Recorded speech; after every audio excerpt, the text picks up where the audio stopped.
In the heart of the Camargue, where the Rhône meets the Mediterranean, lives a white horse like no other. Meet Zéphyr, a wild colt born with the spirit of the wind. From galloping freely through marshes alongside flamingos to dazzling tourists with breathtaking displays led by French cowboys, his journey is one of passion, freedom, and an unyielding desire to run. But when the cheers grow louder and the demands become greater, Zéphyr must decide. Will he hold on to the wild spirit that defines him, or trade it all for fleeting glory? Bug-Eyed Tales presents Zéphyr, born to run wild. I was born a colt, with a soul ablaze and a hunger for freedom. I sprang into this world not just to live, but to gallop through it with a wild abandon. My earliest memories are visceral, vivid, flooded with the colours and sensations of the Camargue with its sprawling wetlands, salt flats shimmering like the aftermath of some celestial battle, waterways twisting toward the Mediterranean like veins of silver. Every morning, the horizon staged a riotous explosion of colour, pinks and blues, sprawled across the mirrored waters like spilled paint from the god's palette. The Camargue wasn't just a home, it was a living, breathing poem. Flamingos, those lanky, decadent creatures, waltzed through the shallows, pink plumage catching the sun. Herons cruised the skies, silent and sharp, while dragonflies flitted above the reeds, their wings glittering as if dusted with tiny diamonds. The air itself had a heady scent of wild rosemary, lavender, and a sharp pinch of salt from the sea.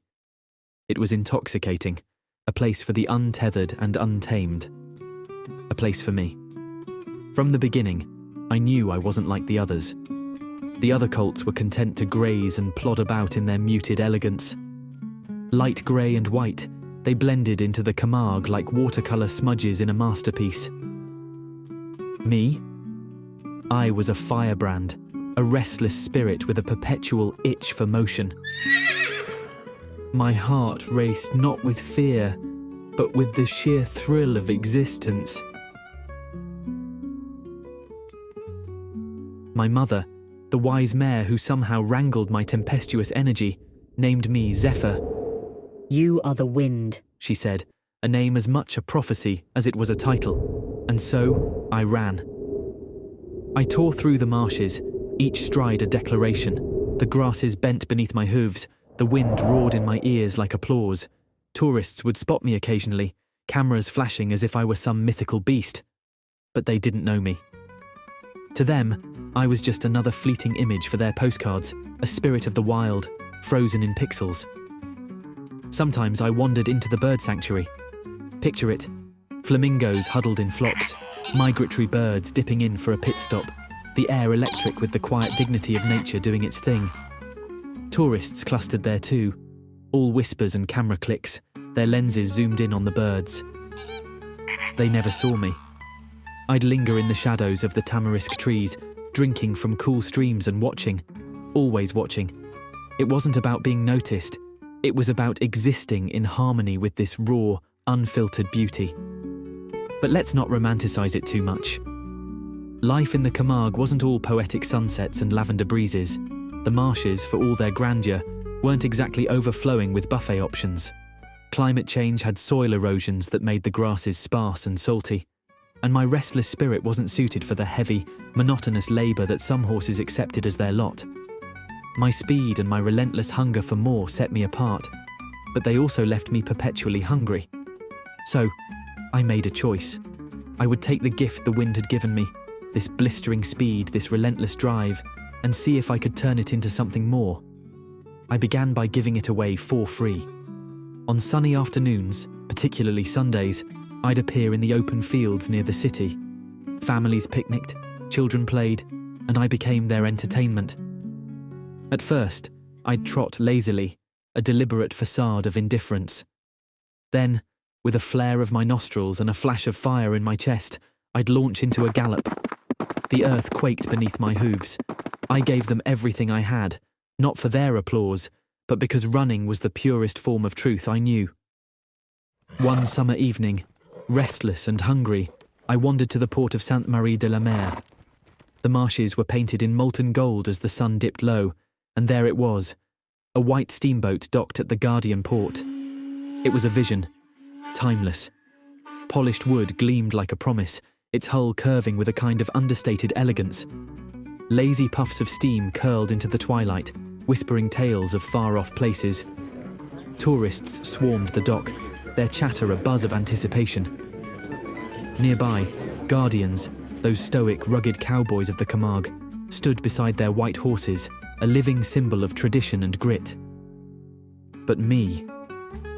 My eyes were fixed on that steamboat, its windows offering glimpses of a world beyond the marshes. It wasn't just a boat, it was an idea, a possibility. It whispered. And in that moment, I felt it, that unshakable pull toward the unknown. The Camargue had made me who I was, but it couldn't contain me. The wind wasn't meant to be bottled, and neither was I. Nearby, the Gardians, the French Cowboys, stood in their wide-brimmed hats and boots, looking like they'd stepped straight out of the past, where tradition reigns supreme. Their white Camargue horses shifted restlessly beside them, living sculptures of sinew and grace, their coats gleaming in the dwindling sunlight like they'd been polished by the hands of the gods themselves. It was a tableau of quiet power, a promise of something spectacular simmering just beneath the surface.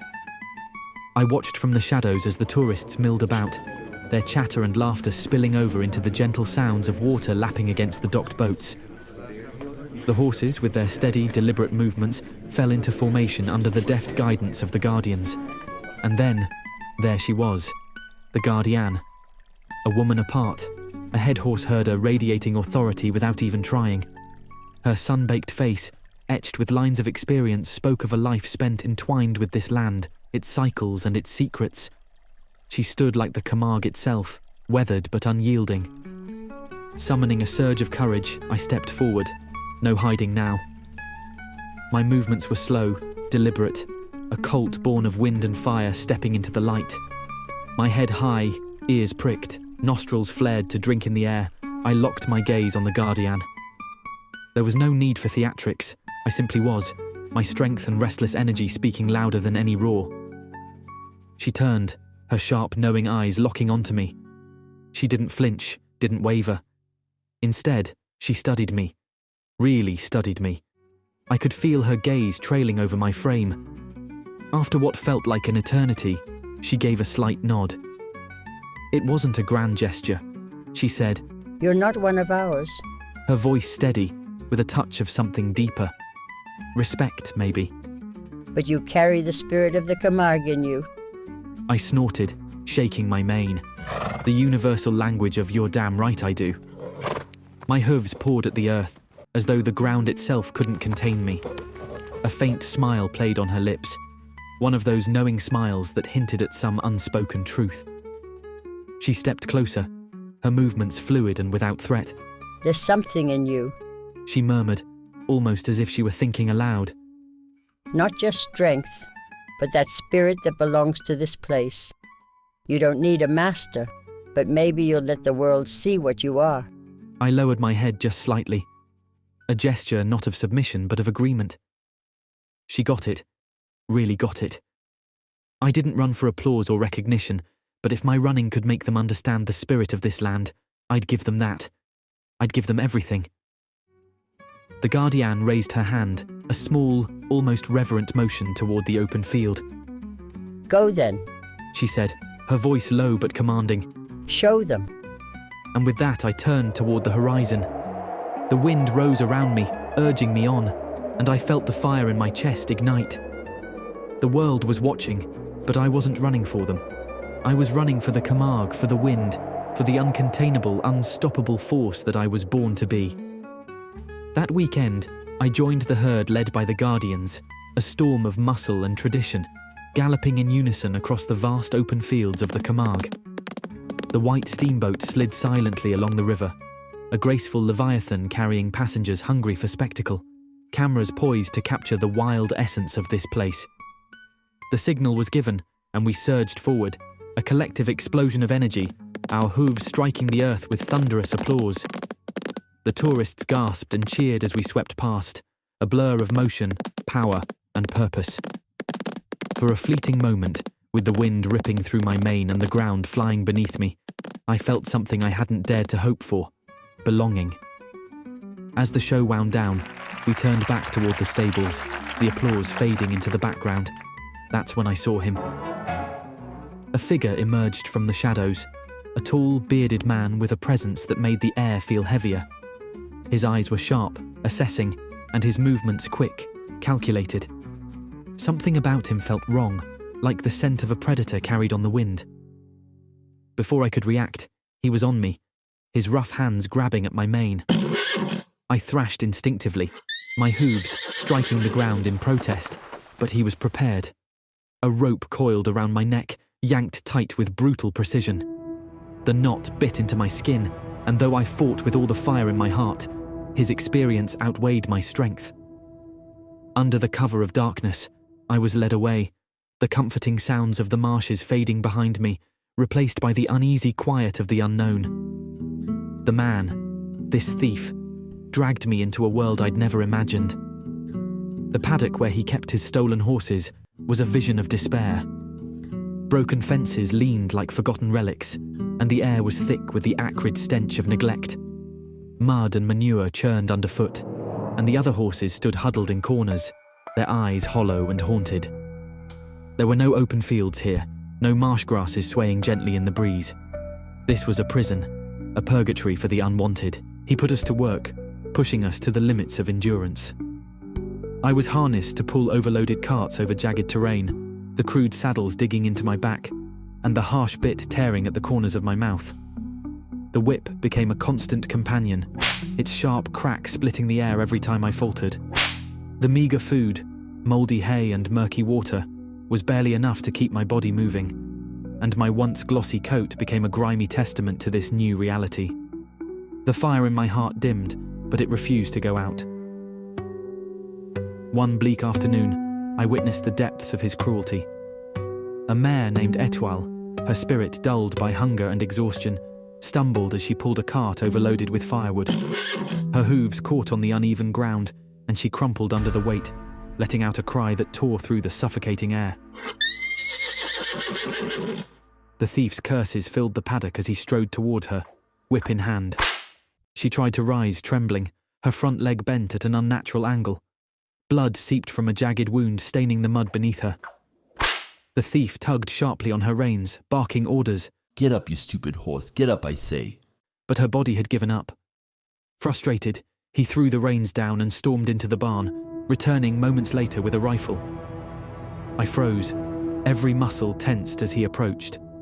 Étoile's wide, fearful eyes darted between him and the weapon, her body shivering in the cold mud.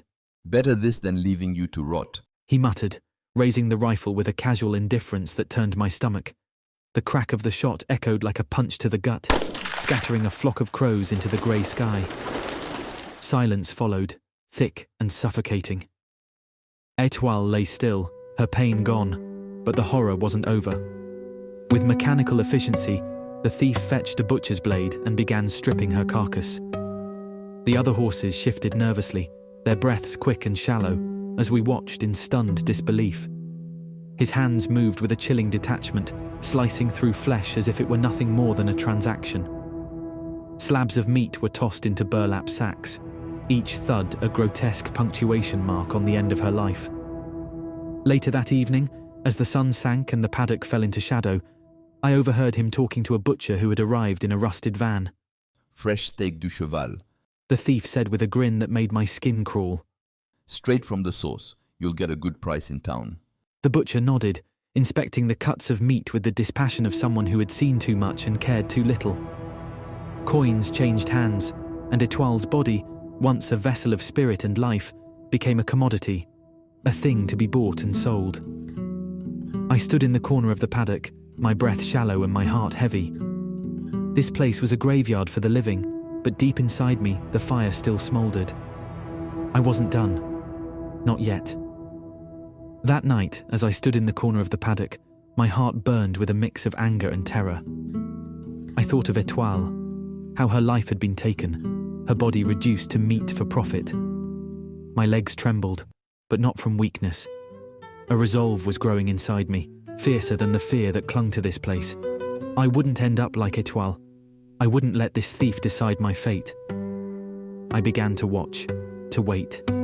Every latch, every gate, every careless moment of the thief's routine became part of a plan. The frayed rope around my neck could be broken, I knew, if I waited for the right moment. I kept my spirit alive by thinking of the marshes, of the wind and the open fields where I belonged. And when the time came, I would run. Not just to escape, but to reclaim the freedom that no man could ever take from me. But even in those darkest moments, the wind never left me. In the rustling of distant trees, I could hear its call, a reminder of the freedom I once knew. At night, as I lay in the cramped paddock under the cold stars, I would close my eyes and imagine the marshlands, the flamingos wading in the shallows, the Gardians guiding their white horses, and the endless skies of the Camargue. I clung to those memories and they gave me strength. One night, when the thief had drunk himself into a stupor, leaving the paddock gate carelessly latched, I saw my chance. The rope that tethered me was old and frayed, and with a final desperate pull I broke free. My legs trembled as I stepped out of the pen, but the moment I felt the night air on my face, a surge of determination took over. I bolted, my hooves pounding against the dirt road as I fled into the darkness. I ran with everything I had, the thief's shouts fading into the distance as my hooves pounded against the hard ground. The night air was cold and sharp, but it carried with it the scent of the sea, the same sea that had called to me for as long as I could remember. Guided by instinct, I pushed on, through the darkness and my own exhaustion, until the first light of dawn began to touch the horizon. When I finally stopped, my legs trembling and my sides heaving, I found myself near a quiet waterway. The reflection of the rising sun rippled across its surface, and for the first time in what felt like forever, I drank deeply of the fresh, cool water. The marshes around me were alive with the sounds of morning, frogs croaking, birds calling, and the soft rustle of reeds in the breeze. I was home. For days, I stayed by that waterway, grazing on the tender grasses that grew nearby and letting the salt air heal my spirit. My coat was still dull, and my muscles ached from the harsh treatment I had endured, but the freedom of the Camargue began to fill me again. I would gallop along the banks whenever I felt strong enough, my hooves splashing in the shallows, the wind once more a companion at my side. One fine day, as I grazed near the water's edge, a man approached me. He was dressed neatly, with sharp eyes that seemed to take in everything at once. His steps were cautious but not threatening, and he stopped a respectful distance away, watching me with interest, lifted my head meeting his gaze. I didn't shy away. I had nothing to fear from him. Instead, I let my posture speak for me, the proud arch of my neck, the fire still burning in my eyes despite the scars of captivity. The man seemed to understand. He stepped closer, slowly, and spoke in a voice that was calm and steady. You've seen hard times, haven't you?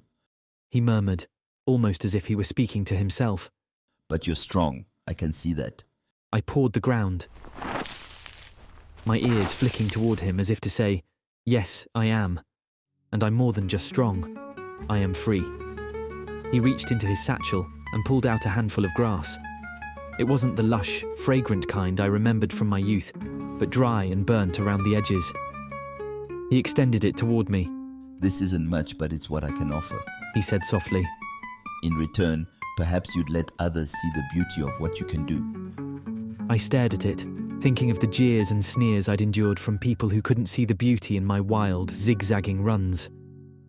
But I smiled to myself and thought, no matter, this grass will keep me going for now. And so, I ran.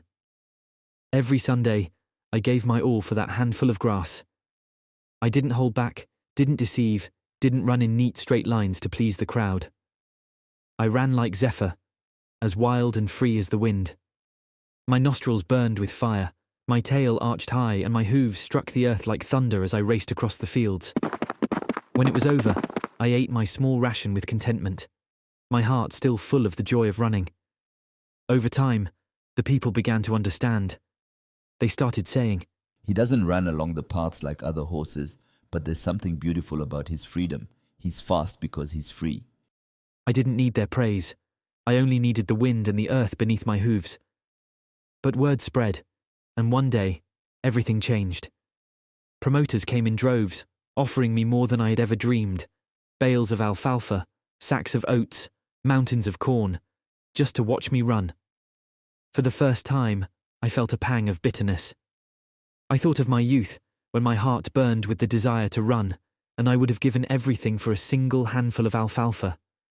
Now, when the rewards were endless, I felt tired. My speed was still there, but the fire that once drove me had faded. I began to run differently. I calculated, held back, and conserved my strength. I stopped running wild and free. Instead, I followed the paths that pleased the crowd, zigzagging where they had cheered the loudest before. They called it style. They called it mastery. But I knew the truth. I was no longer Zéphyr, the colt who ran for the love of it.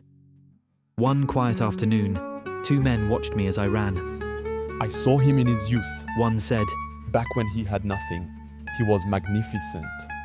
If I could cry for an animal, I would cry for Zéphyr.